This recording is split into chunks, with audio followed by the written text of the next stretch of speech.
Afrique Stratégie. Afrique Stratégie. Une émission 100% africaine. Politique, diplomatie, tactique, consulting, l'art de la gestion. Avec le stratège par excellence, le coach Patrick Armand Pouillon. Amoureux de la stratégie, bonjour et merci d'exister. On n'a pas besoin d'observer bien loin pour constater que de nos jours, la confiance est de plus en plus rare. En famille, en entreprise, en politique bien plus, bref, dans la vie en général, tout est doute, tout est contrôle, tout est surveillance, bref, tout le monde est sur le qui-vive. Mais si la confiance existe, c'est bien parce qu'elle doit être utilisée et qu'elle est importante. On pourrait également se demander s'il est réellement possible dans la vie de tout contrôler, de tout surveiller, de tout maîtriser, bref, d'être sûr de tout.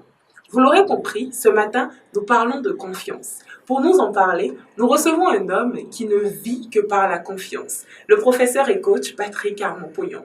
C'est tout de suite après ceci, depuis le studio Augustine Ananatou Adam.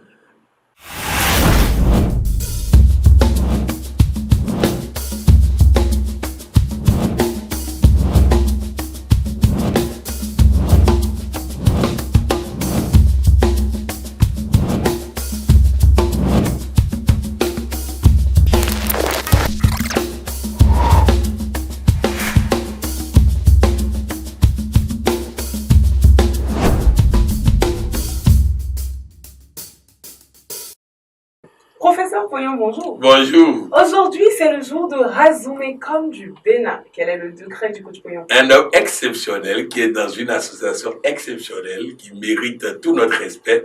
Je voudrais décréter pour lui beaucoup de jeunesse et de santé et de vigueur. Je voudrais décréter pour lui beaucoup d'argent. Je voudrais décréter pour lui des marchés, des opportunités. Je voudrais décréter pour lui tous les bons, que la 2021, comme nous l'avons décrété, Dieu manifeste dans sa vie combien il est puissant, combien il est grand. Dites-nous, c'est quoi la confiance? La confiance, c'est le contraire du contrôle. Okay. Donc, celui qui contrôle tout le temps n'a pas confiance en la personne qui contrôle. Donc, plus la confiance est grande, moins le contrôle est régulier. Vous allez entendre souvent, la confiance n'exclut pas le contrôle, mais c'est une excuse pour tuer la confiance et faire rayer le contrôle. La confiance est l'absence de contrôle. Il paraît que de notre ère, il n'est pas aisé d'accorder sa confiance. Qu'est-ce qui explique cet état de choses? C'est une mauvaise utilisation de la confiance, et quand on utilise quelque chose mal, on prend les remèdes. Vous êtes obligé, lorsque vous êtes dans une situation où vous avez faim, et vous avez vraiment faim, vous allez faire confiance au repas. Vous n'allez pas contrôler le repas. Mais quand vous avez le choix, vous allez contrôler. Donc, mauvaise utilisation de la confiance a créé des problèmes. Je vais vous donner un exemple. J'étais à Bamako où j'ai pris un jeune avec qui j'ai travaillé près de 7 ans. Ensuite, il s'est fait que j'ai voulu renvoyer ce jeune avec un ensemble d'employés et ils ont déposé plainte contre moi. Ce qui a mis l'entreprise en difficulté. Et tout le monde me dit que j'ai eu tort de lui faire confiance. Alors je vais vous dire, non, je n'ai pas eu tort de lui faire confiance. Bien au contraire, j'ai eu tort d'écouter les autres et de ne pas continuer par lui faire confiance. De quoi il s'agissait? Ce jeune homme, je l'ai pris parce qu'il était doué, parce qu'il était intelligent, parce qu'il était compétent. Je l'ai pris comme assistant pendant qu'il était étudiant et il m'a accompagné dans la mise en place de mes entreprises. Mais chaque année, je nommais un coordonnateur national.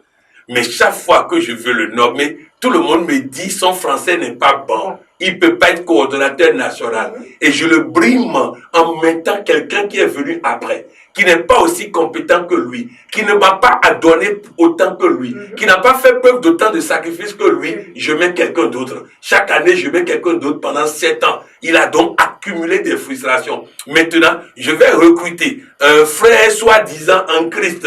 Et ce frère soi-disant en Christ, voulant toute la place, me raconte une belle histoire sur lui, une histoire fausse, et sur la base de cette histoire, j'ai décidé de le renvoyer. J'ai fait confiance à quelqu'un qui vient d'arriver et je ne lui ai pas fait confiance pour lui poser la question. Mauvaise utilisation de la confiance, j'ai été victime de ça. Maintenant, mauvaise interprétation, on va dire, ce monsieur ne méritait pas la confiance, donc il faut plus te faire confiance. Je vais vous expliquer ça autrement. Vous vous rappelez de cette histoire de cet enfant qui allait voir sa maman pour dire, je suis fatigué de la vie. Et la maman a pris 3 chaudrons d'eau. Il a mis des carottes dans l'eau bouillante sur un chaudron, ou une chaudron, en tout cas, dans quelque chose dans lequel il y a de l'eau bouillante. La maman a mis carottes dans l'un, elle a mis des œufs dans l'autre, elle a mis café dans l'autre. Et vous avez constaté quoi? Vous avez constaté que dans le premier, où il a mis carotte, la carotte qui était dure est devenue molle face à l'adversité. L'œuf qui était fragile est devenu dur face à l'eau bouillante. C'est ça. Le fait d'avoir mal fait confiance et que les gens n'ont pas été à la hauteur, et ils ne pouvaient pas être à la hauteur d'une mauvaise confiance, résultat, on te durcit maintenant et on dit le prochain va voir. Il y a beaucoup de femmes qui ont fait confiance à un mauvais homme, ont mal fait confiance, ont été victimes et sont en train de faire payer ça. On a un nouveau mari qui n'a rien à voir avec le premier, c'est comme ça. Donc, il faut qu'on comprenne que c'est la mauvaise utilisation de la confiance qui a donné des résultats négatifs et parfois on se base sur ça pour dire qu'on ne va plus faire confiance. Alors, face à toutes les trahisons, les déceptions et autres qu'on observe dans la vie, pourquoi devrait-on opter pour la confiance en lieu et place du contrôle quotidien? Très bien. Après toutes les trahisons, déceptions et autres, il faut apprendre à faire confiance. Le contrôle ne produit rien. Je vais vous dire. Vous avez une fille qui va à l'école. Vous l'avez déposée à l'école. Vous êtes revenu la chercher à l'école. Mais entre le moment où vous l'avez déposée et le moment où vous êtes venu la chercher, vous êtes sûr que rien ne peut se passer. Vous êtes sûr que... Donc, c'est très important que vous compreniez. C'est-à-dire, il est impossible, ta femme, que tu contrôles son téléphone, tu contrôles tout. Tu es sûr que tu peux tout contrôler. Parce qu'en faisant ce contrôle permanent, tu es en train de spécialiser l'autre dans l'art de te dribbler, dans l'art de te tromper, dans l'art de faire ceci et cela. Je vais vous dire ceci. Souvent, on me dit, il faut faire des réformes. Il faut, lorsqu'il y a un coup d'État, il faut prendre le temps de faire des tests qui vont empêcher le coup d'État. Aucun test ne pourra empêcher un coup d'État. C'est le caractère des hommes qui peut empêcher un coup d'État. Vous savez, on va dire, on a fait confiance à nos dirigeants et ils nous ont déçus. Mais on n'a pas fait confiance à nos dirigeants. Dès qu'ils ont pris le pouvoir, on a dit quoi? C'est les mêmes, c'est des bons à rien. Ils ne réussiront jamais rien. Et la parole produisant son effet, ils ont produit ce qu'on a dit. Si nous changeons de discours, nous allons produire d'autres dirigeants. Bref, la trahison et autres vient du fait que nous ne savons pas ce qu'est la confiance. Parce que pour mériter la confiance des autres, il faut d'abord soi-même faire confiance aux autres. Une relation se construit. La confiance se construit. C'est une mauvaise construction de la confiance qui a créé les problèmes. Coach Pognon, y a-t-il une infime possibilité de réussir dans un environnement où règne la méfiance ou le contrôle permanent? Avant de répondre à cette question, permettez-moi de vous dire que beaucoup de personnes ont fait accident. Beaucoup de personnes ont fait AVC. Beaucoup de personnes ont perdu leur emploi. Beaucoup de personnes ont fait faillite. Est-ce que Dieu, vous voulez dire que Dieu n'a pas été à la hauteur de la confiance? Non. Le problème, c'est qu'ils n'ont jamais fait confiance à Dieu. Jamais fait confiance à Dieu. Aller à l'église tous les jours n'est pas faire confiance à Dieu. Aller à la mosquée tous les vendredis n'est pas faire confiance à Dieu. Non. Faire confiance à Dieu, c'est pouvoir sauter du 3e étage quand il te dit de sauter. Avons-nous jamais eu la possibilité de faire ça? Alors travaillons notre confiance à Dieu et nous allons tout gagner. Pour répondre à la question qui m'a été posée, peut-on réussir dans un environnement qui manque de confiance? En tant que coach, je vous dirais, on peut jongler, on peut survivre, on peut tenter, mais on ne réussit pas. On ne réussit même pas à avoir la santé. On ne réussit même pas à avoir la longévité. On ne réussit rien dans un environnement où il n'y a pas confiance. Vous ne pouvez pas tout contrôler. Vous avez des procédures? Oui, respectons les procédures. Mais au-delà des procédures, faites très attention à ne pas confondre procédure et manque de respect, manque de confiance, manque de considération. Parce que la personne perdant progressivement l'énergie disponible, qui commence par devenir l'énergie résiduelle, la personne va finir par abandonner. J'ai quitté plusieurs organisations comme ça, où j'étais le patron de l'organisation. Mais j'ai démissionné, simplement parce que je sens qu'il y a des suspicions. Et vous savez, je fais beaucoup de communication extrinsèque. C'est-à-dire, au-delà de ce qu'on a dit, je peux voir dans le regard, dans les gestes, dans les signes, si on me fait confiance ou pas. Si on ne me fait pas confiance, je pars. Je ne reste pas là où on ne me fait pas confiance. Coach Pagnon, vous avez parlé plus haut d'apprendre à faire confiance. C'est quoi apprendre à faire confiance? On fait tout s'apprend dans la vie. Hein. Tout s'apprend. C'est-à-dire quoi? Je me suis retrouvé dans une situation où il y a un manque de confiance en moi. Mais la question, au lieu de dire pourquoi l'autre est comme ça, c'est qu'est-ce que moi j'ai fait de mal pour mériter ça? Si nous apprenons de nos erreurs, si nous apprenons de ce qu'on fait, nous n'allons pas tomber dans des situations de manque de respect. Il faut fixer les règles dès le départ. Si les règles ne sont pas claires, ça va créer des problèmes de frustration. Je donne un exemple à tous les jeunes qui m'écoutent. Vous voulez vous marier.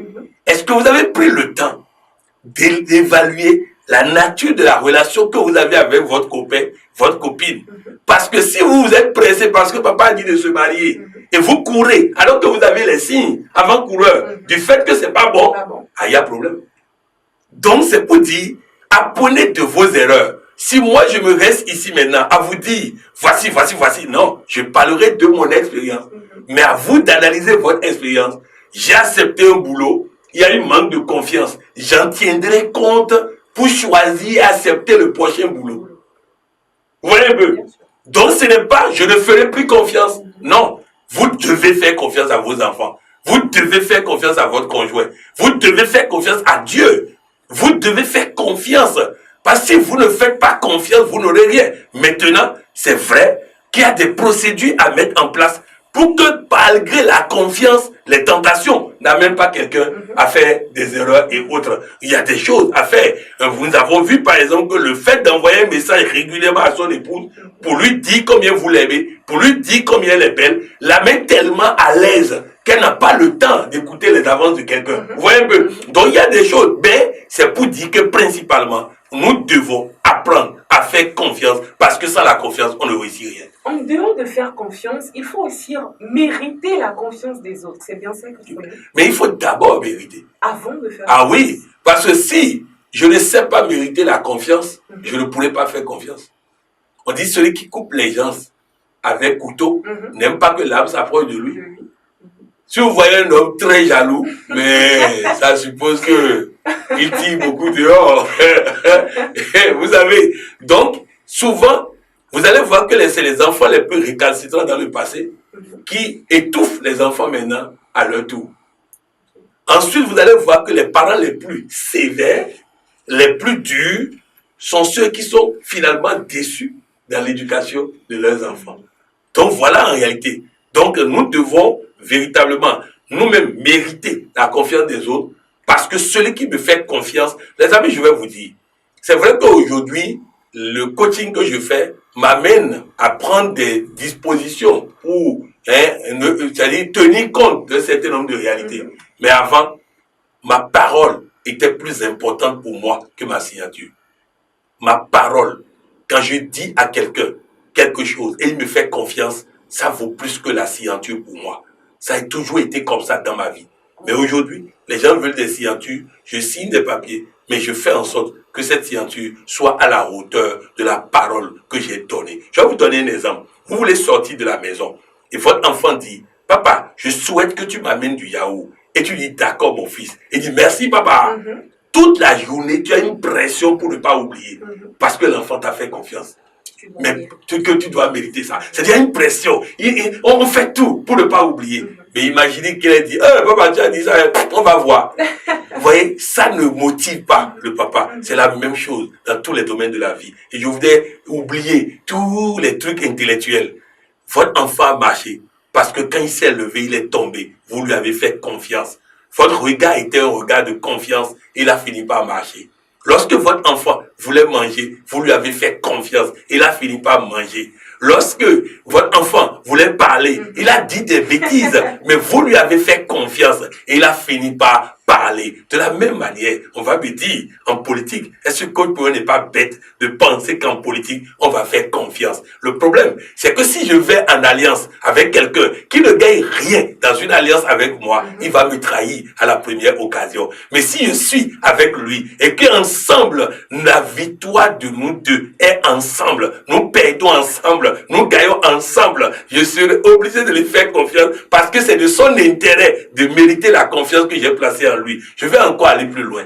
Je suis président mondial des ambassadeurs du développement, mais je peux vous assurer que je travaille avec mes collaborateurs en toute confiance. Je peux déléguer, je peux leur déléguer tous les pouvoirs et je peux vous assurer qu'à mon retour, je retrouverai les pouvoirs intacts parce que nous avons construit une relation de confiance mutuelle. Coach Poyon, j'en arrivais là justement. Sur quoi est-ce que vous, personnellement, vous comptez pour accorder autant de confiance autour de vous? Sur Dieu. Sur Dieu. Il a promis veiller sur mes intérêts. Il a promis veiller sur moi. Il est mon bouclier. Il est mon libérateur. Il est mon protecteur. Il est mon abondant pourvoyeur. Je compte sur Dieu. Et ensuite, je compte sur Dieu en chacun de ceux que je rencontre. Vous savez, plusieurs personnes me disent, coach, mais regarde celui-là, ou celle-là, tu lui as fait confiance. Tu as fait ceci. Et voilà ce qu'il a fait. J'ai dit, il rendra compte à Dieu. Mais moi, je continuerai de faire confiance. Et il n'a pas trahi ma confiance. Je vais vous dire ce qui s'est passé. Moi, j'ai fait confiance à sa nature réelle. Pour le moment, il ne révèle pas sa nature réelle. Il est en train de révéler sur le masque de théâtre qui s'est construit face à l'adversité de la vie.